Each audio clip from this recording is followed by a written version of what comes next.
Warra Oromoon saba akkamiiti jedhuuf deebiin kunooti. Oromoon saba jaalatamaa, warra fira waaqaa, hundaaf amanamaa, abbaa dhugaaf haqaa, saba gaarii malee hin beekne hammeenya, yoo gara laafummaa malees hin qabne gara jabeenya. Warra sirna diimokiraasii eegalee duudhaaf safuudhaanis hunda caalee, uummata arjaa fi garraamii kan sooru uumama lafaaf samii, fira lubbu qabeeyyii maraa hundumaaf kan laafu gara uummata aadaa isaatiif katu, ormas akka kansaatti guddifatu. Oromoo jechuun jaalala, kana eenyutu wallaala?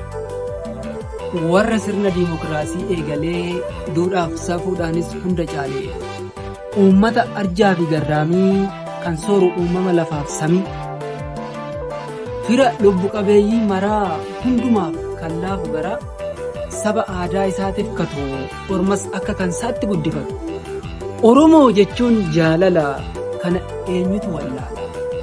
Saba kamuu ni jaallata, akkasumas ni haammata. Oromoon qaba aadaa hedduu baay'ee babbareeda hunduu, godinaaleen Oromiyaa martoo bahaa kaasee hanga lixa biiftuu qabu aadaa garagaraa, mee walitti siqaa walirraa bara. Warra sirna gadaa maddisiisee addunyaa walqixxummaa barsiisee, hayyicha Afrikaanota hundaa akka biyyaatti saba isa guddaa, dubbattoota maatii kushitikii warra hundeen isaanii Itoophiyaa, Oromoon miti seeneetikii warra hundeen Saawud Arabiyaa. Warra sirna gadaa maddisiisee addunyaa walqixxummaa barsiisee, hayyicha Afrikaanota hundaa akka biyyaatti saba isa guddaa, Itoophiyaanota dhugaa warra asumatti wal'alchee, itti baasee aarsaa dhiigaa kan weerartuu biyyatti galchee, Oromoo abbaa biyyaa warra asumatti hiddi handhuuraa cite, kan dacheensaa Oromiyaa isa jaalalaan hunda biyye.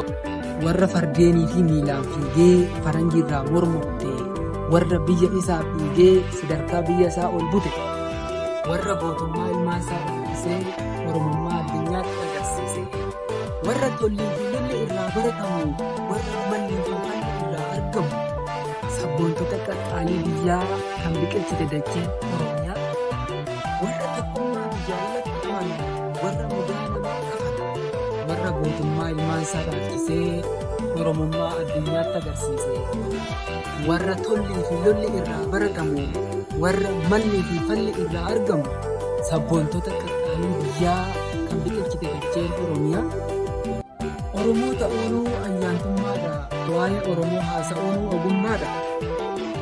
Qabeessinu Oromummaa, jabeessinu tokkummaa, gadaa malee gandummaan farra, koottaanii walumaan waa'ee aadaa keenyaa barra. Oduu dhiibnee haa taanu akka Oromoo ta'anii, dabqaaf xurii walii dhignee fakkeenya haa taanu dhaloota borii.